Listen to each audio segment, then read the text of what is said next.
In the beginning was the Word, and the Word was with God, and the Word was God. In him was life, and that life was the light of all mankind. The light shines in the darkness, and the darkness has not overcome it.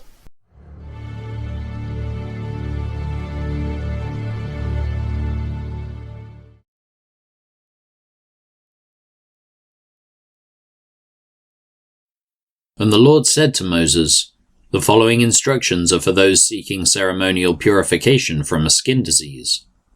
Those who have been healed must be brought to the priest, who will examine them at a place outside the camp.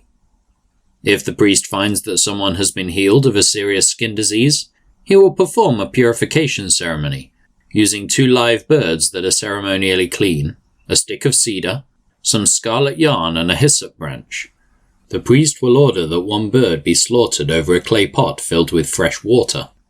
He will take the live bird, the cedar stick, the scarlet yarn, and the hyssop branch, and dip them into the blood of the bird that was slaughtered over the fresh water. The priest will then sprinkle the blood of the dead bird 7 times on the person being purified of the skin disease. When the priest has purified the person, he will release the live bird in the open field to fly away. The persons being purified must then wash their clothes, shave off all their hair, and bathe themselves in water. Then they will be ceremonially clean and may return to the camp. However, they must remain outside their tents for 7 days. On the 7th day they must again shave all the hair from their heads, including the hair of the beard and eyebrows. They must also wash their clothes and bathe themselves in water. Then they will be ceremonially clean. On the 8th day, each person being purified must bring 2 male lambs and a 1-year-old female lamb, all with no defects, along with a grain offering of 6 quarts of choice flour, moistened with olive oil, and a cup of olive oil. Then the officiating priest will present that person for purification, along with the offerings, before the Lord at the entrance of the tabernacle. The priest will take 1 of the male lambs and the olive oil and present them as a guilt offering, lifting them up as a special offering before the Lord. He will then slaughter the male lamb in the sacred area where sin offerings and burnt offerings are slaughtered. As with the sin offering, the guilt offering belongs to the priest. It is a most holy offering. The priest will then take some of the blood of the guilt offering and apply it to the lobe of the right ear, the thumb of the right hand, and the big toe of the right foot of the person being purified. Then the priest will pour some of the olive oil into the palm of his own left hand. He will dip his right finger into the oil in his palm and sprinkle some of it with his finger 7 times before the Lord. The priest will then apply some of the oil in his palm over the blood from the guilt offering that is on the lobe of the right ear, the thumb of the right hand, and the big toe of the right foot of the person being purified. The priest will apply the oil remaining in his hand to the head of the person being purified. Through this process, the priest will purify the person before the Lord. Then the priest must present the sin offering to purify the person who was cured of the skin disease. After that, the priest will slaughter the burnt offering and offer it on the altar along with the grain offering. Through this process, the priest will purify the person who is healed, and the person will be ceremonially clean. But anyone who is too poor and cannot afford these offerings may bring 1 male lamb for a guilt offering, to be lifted up as a special offering for purification. The person must also bring 2 quarts of choice flour, moistened with olive oil for the grain offering, and a cup of olive oil. The offering must also include 2 turtle doves or 2 young pigeons, whichever the person can afford. 1 of the pair must be used for the sin offering, and the other for a burnt offering. On the 8th day of the purification ceremony, the person being purified must bring the offerings to the priest in the Lord's presence, at the entrance of the tabernacle. The priest will take the lamb for the guilt offering, along with olive oil, and lift them up as a special offering to the Lord. Then the priest will slaughter the lamb for the guilt offering. He will take some of its blood and apply it to the lobe of the right ear, the thumb of the right hand, and the big toe of the right foot of the person being purified. The priest will also pour some of the olive oil into the palm of his own left hand. He will dip his right finger into the oil in his palm and sprinkle some of it 7 times before the Lord. The priest will then apply some of the oil in his palm over the blood from the guilt offering that is on the lobe of the right ear, the thumb of the right hand, and the big toe of the right foot of the person being purified.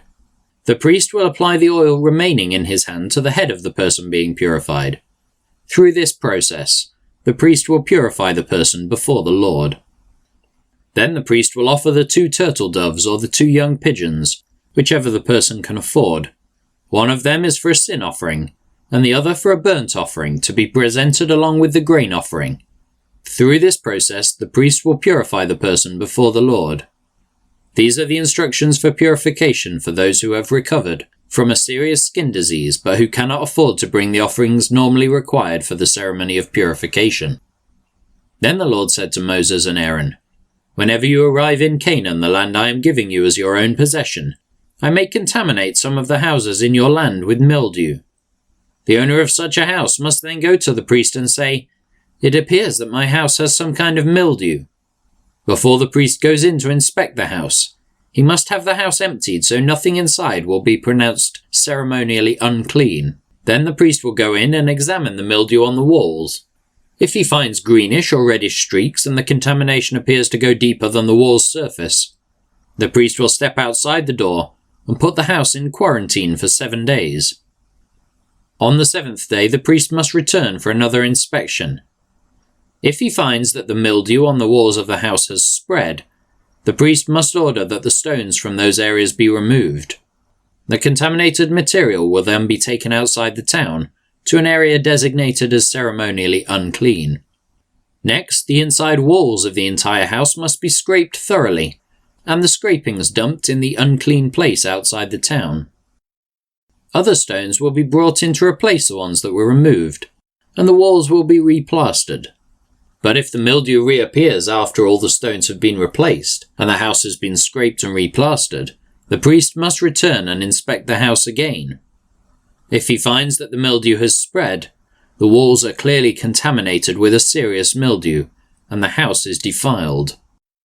It must be torn down, and all its stones, timbers and plaster must be carried out of town to the place designated as ceremonially unclean. Those who enter the house during the period of quarantine will be ceremonially unclean until evening, and all who sleep or eat in the house must wash their clothing. But if the priest returns for his inspection and finds that the mildew has not reappeared in the house after fresh plastering, he will pronounce it clean because the mildew is clearly gone. To purify the house, the priest must take 2 birds, a stick of cedar, some scarlet yarn and a hyssop branch. He will slaughter one of the birds over a clay pot filled with fresh water. He will take the cedar stick, the hyssop branch, the scarlet yarn and the live bird, and dip them into the blood of the slaughtered bird and into the fresh water. Then he will sprinkle the house 7 times. When the priest has purified the house in exactly this way, he will release the live bird in the open fields outside the town. Through this process, the priest will purify the house, and it will be ceremonially clean.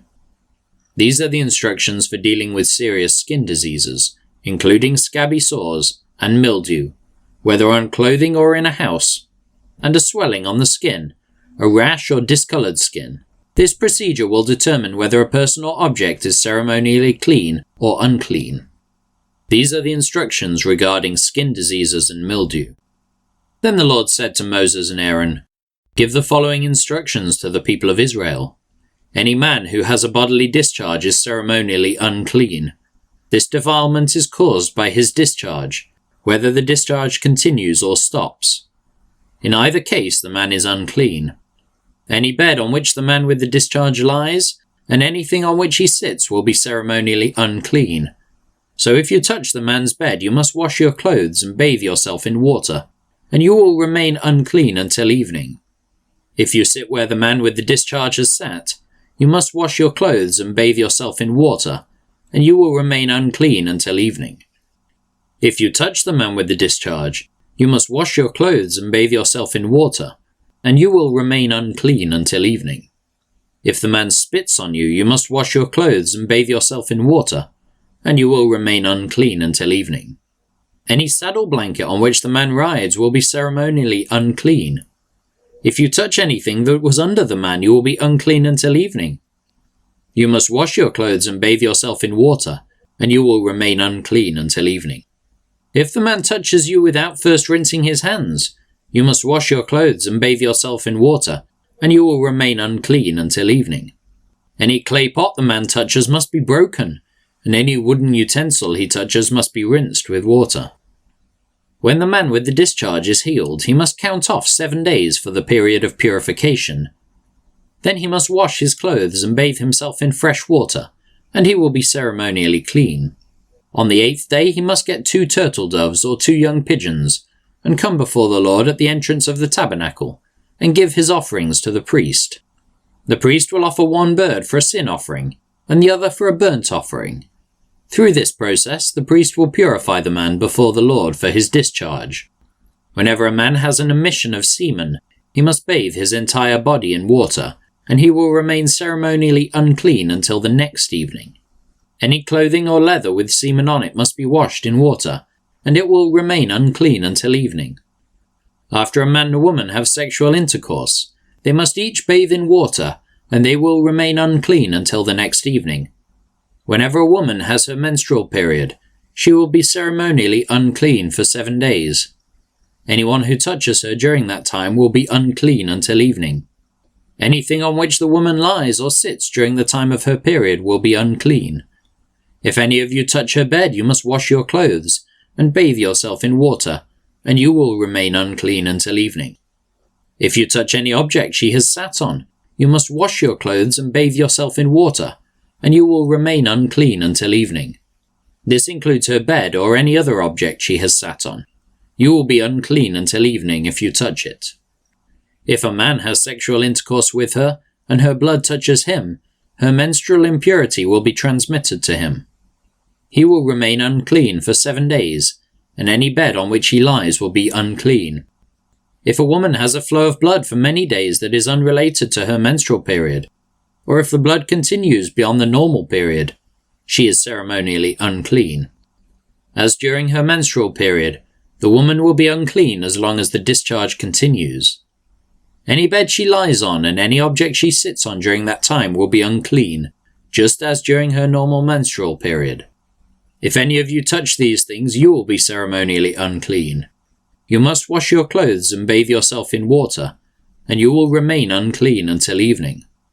When the woman's bleeding stops, she must count off 7 days, then she will be ceremonially clean. On the 8th day she must bring 2 turtle doves or 2 young pigeons, and present them to the priest at the entrance of the tabernacle. The priest will offer one for a sin offering, and the other for a burnt offering. Through this process, the priest will purify her before the Lord for the ceremonial impurity caused by her bleeding. This is how you will guard the people of Israel from ceremonial uncleanness. Otherwise they would die, for their impurity would defile my tabernacle that stands among them. These are the instructions for dealing with anyone who has a bodily discharge, a man who is unclean because of an emission of semen, or a woman during her menstrual period. It applies to any man or woman who has a bodily discharge, and to a man who has sexual intercourse with a woman who is ceremonially unclean. If you enjoyed today's video, please remember to share, comment and subscribe. And if you want to hear more of God's Word every day, don't forget to hit the notification bell.